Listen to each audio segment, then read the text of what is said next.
there, Agile Adventurer. Just a quick question.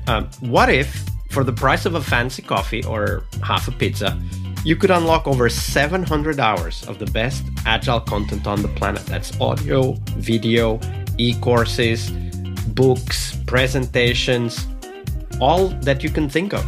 But you can also join live calls with world-class practitioners and hang out in a flame war-free and AI slop-clean Slack with the sharpest minds in the game. Oh, and yes, you get direct access to me, Vasco, your Scrum Master Toolbox podcast. No, this is not a drill. It's the Scrum Master Toolbox membership. And it's your unfair advantage in the Agile world. So if you want to know more, go check out scrummastertoolbox.org/membership. That's scrummastertoolbox.org/membership. And check out all the goodies we have for you. Do it now. But if you're not doing it now, let's listen to the podcast. Hello, everybody. Welcome to our Coaching Wednesday, where we explore real-life challenges with real-life people in a real-life coaching conversation. So, Tom, welcome back to the show. Thanks, Vasco. Thanks for having me. So, as Scrum Masters, as I was saying, we work in the middle of highly complex environments with team members, several team stakeholders, organizations that are changing. And that means that we're always facing challenges. So challenges are the path, right? Like we're always going to find those challenges. So we need to get really good and really curious on how to overcome those challenges. And a great tool we have in our toolbox as Scrum Masters is this coaching conversation. So to get us started on that conversation, Tom, describe for us in your current role or assignment, what is the single biggest challenge you're facing right now? Currently, basically, so if we zoom in on the current situation, is that I'm gonna start next week with a new company, new teams, and I already know about the context or their biggest challenge that's gonna play a big role in the coming months. So I really want to zoom in because I was already thinking about a possible approach. So let's zoom in that preparation and what are possible scenarios that the team can run into.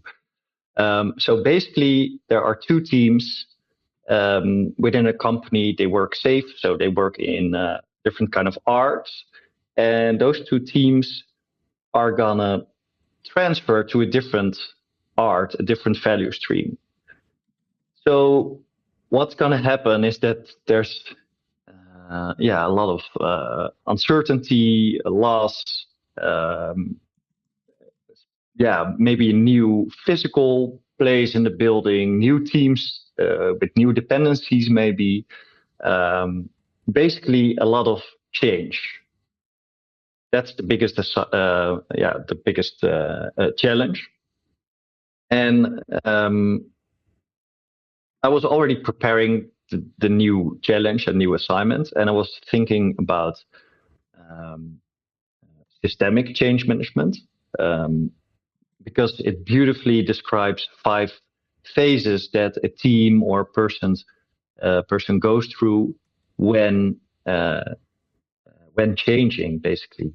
Can you describe those phases for us?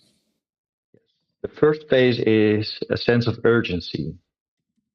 All change starts with urgency, the need to change, because naturally we're not very keen on changing. Although everything changes all the time, we really tend to resist change if it's not necessary. So within an organization and within a team, if there's no urgency, the team won't feel that won't feel the need for moving or getting into that direction. And the second phase is letting go. That basically occurs when there's a sense of urgency. The team feels like, okay, we're going to be part of a slightly different value stream, of the scope or purpose of our team is changing. So there's a big need for change. Urgency, check. Then there's a phase of letting go, where the team needs to go, needs to move into that new direction. And it goes also with the experience of loss of everything that is known, old habits, old teams maybe that they were sitting next to in the office. So when it comes to environment, but also their habits, and that's a second phase. Then and it's really important to let the team grieve also for their loss or letting go. So giving those emotions, feelings the proper place without thinking too much in it. That's the challenge. After the letting go phase, it describes not knowing. So the old is gone, the ship has sailed, but the new isn't there yet. And that comes with a lot of insecurity. So we're moving towards that new phase. The old isn't visible anymore. Pretty insecure phase. And it relates to the fourth phase, which is creation. Here, together, we experiment. There's room for new energy in the team. So the new is more tangible, but not solid. So we're experimenting with habits. And after that creation phase, where you experiment, the fifth phase is a new beginning, where there's a new way. After the experimenting with different ways, certain habits are falling into place. The product and the team topology within the organization is set. That's when the new ways can be anchored in the team DNA, and also the peace returns. So that's basically the 5 steps in the process.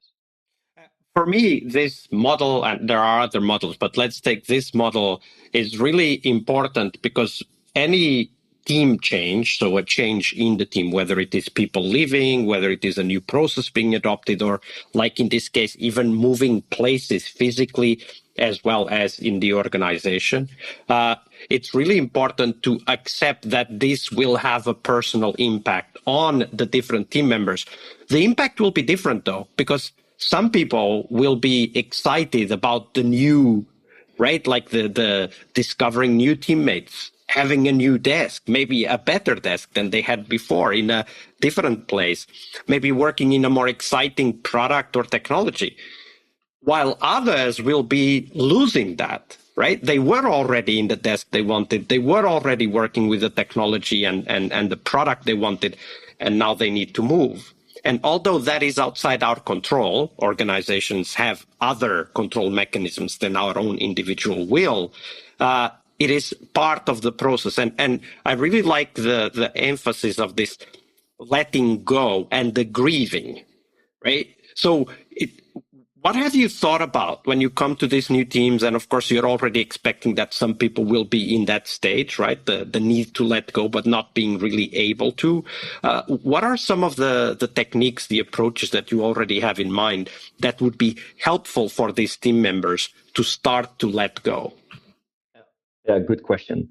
Because, of course, these feelings are not always visible. Also, the systemic change management described the upper stream, which is the things that are visible, the processes, and what's underneath the water, the directly translated understream or downward stream, which is more invisible. So the first step is to make it visible, to make it transparent, talk about it. Maybe being vulnerable yourself, to give a good example to the team that it can be a vulnerable phase. So really guide them and lead them through the phases. And in the letting go phase, I would, it's pretty simple and complex at the same time, but create a safe space, for example, during a retro or additional meeting that comes with this transition, where you give the team the space to speak up about their feelings and make it transparent so they can help each other. And there's a lot of power in sharing your insecurities or the grief that some people on the team may experience. So by sharing that, it already, I think, solves like 80%. And if you can also plot certain obstacles in a retro where team members are really concerned about and see what needs to happen to move the way a bit, or if there are valid obstacles, let's try to solve them together. But in my experience, like letting it out and sharing it is already 80% of it. So there's a balance here. And when we start sharing, obstacles will come up naturally, right? Like this will not work. This is not good, whatever, right? This is normal, perfectly fine. But there's a balance here to strike between acknowledging, yes, those are obstacles, and nobody can tell anybody else that something is not an obstacle because that's a personal experience. Yeah. So balancing that, the validation we need to give the people and the teams with the creation of a new possibility, right? But what if? How about when? Or things like, how would we solve that? Because at some point, teams need to grieve. And grief is about being in the obstacle. It's about accepting this is going to be tough. I don't even know how to solve it yet. And it's okay. Exactly. At some point, it's perfectly okay to not know how to solve it. So there's that step. And then the other step is, okay, but how do we solve it anyway? And I find that it's really hard for me. Like I have teenagers. This is all we talk about every single day, right? Like there is this problem. Oh my God, hormones, emotions are high. But then when I start talking about how about if we solve this, then they feel almost invalidated. Like you're not even listening to me yet. Exactly. Right. And I find that this balance between listening without dwelling and moving forward without ignoring the grief. I think this is so hard. Do you have like tips on how we can do that for ourselves and of course also for our teams that are going through these changes? Yeah, I totally hear you. And it's something I recognize as well. Because as coaches, you want to help and we tend to skip the phase where we just give the person the space to grieve, to not know. Instead of that, we tend to move to solutions, maybe too quick, like you said. Then we invalidate people because people are, they have enough resources to overcome that phase, and that phase is necessary to not know, to have a space of insecurity and dealing with that feeling, so it can properly be processed before you move into creation and discussing possible solutions or new ideas how to cope.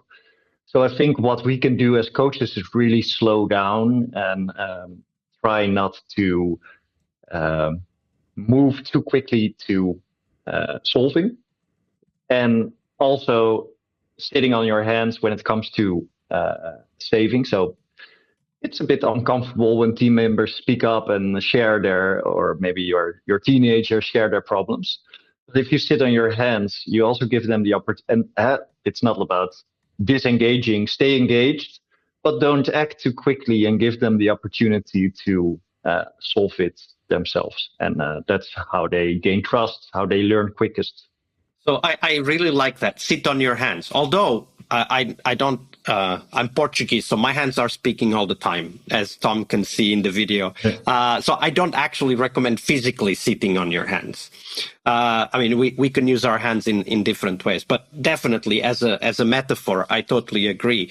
And one thing that, as you were describing this, sitting on your hands, giving space, holding back a little bit, letting the person describe. One of the things that I have found works really well with me. So I've been in therapy for a long time, and I am a big advocate of therapy for our own personal growth and good mental health. Yeah. And one of the things that I've noticed is that sometimes it just helps to verbalize. I hear that you guys have a lot of doubts about how the new value stream will be organized. Because sometimes the people feel but don't verbalize. And when we are in that phase where we feel the insecurity, the confusion, the uncertainty, but we can't verbalize it, we can't handle it either. And until we go to the point where we can actually verbalize it, there's no space for moving forward. Yeah, exactly. Then it's unaddressed or not addressed enough, and it keeps living on, dragging on, and to get to the core and and the feeling and the realization and verbalize it, like you beautifully explained. I think that's the core of that phase. To have that space cleared for a new beginning. Yeah, I like how you phrased it, to help clear that space for a new beginning to be possible. Thank you for sharing this, Tom. I really love this coaching conversation. Thank you for helping us go through this. Yeah, thanks, Pascal. All right, I hope you liked this episode. But before you hit next episode, here's the deal. This podcast is powered by people like you, the members who wanted more than just inspiration. They wanted real tools and real connection to people who are practicing Agile every day.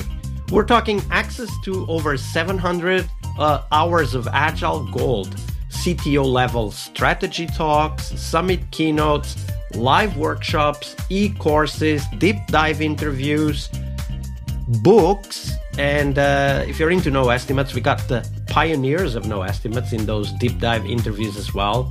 Agile business intelligence, creating product visions, coaching your product owner courses, you name it. You'll get invites to monthly live Q&As with Agile pioneers and practitioners, plus a private Slack community, which is free of all of that AI slop you see everywhere, and of course, without the flame wars. It's a community of practitioners that want to learn and thrive together. It's the best place to connect with community and learn together. So if this podcast has helped you before, imagine what you will get from this podcast membership. So head on over to scrummastertoolbox.org/membership and join the community that's shaping the future of Agile. And we have so much for you. So check out all the details at scrummastertoolbox.org/membership, because listening is great, it's important, but doing it together, that's next level. I'll see you in the community Slack. We really hope you liked our show. And if you did, why not rate this podcast on Stitcher or iTunes? Share this podcast and let other Scrum Masters know about this valuable resource for their work. Remember that sharing is caring.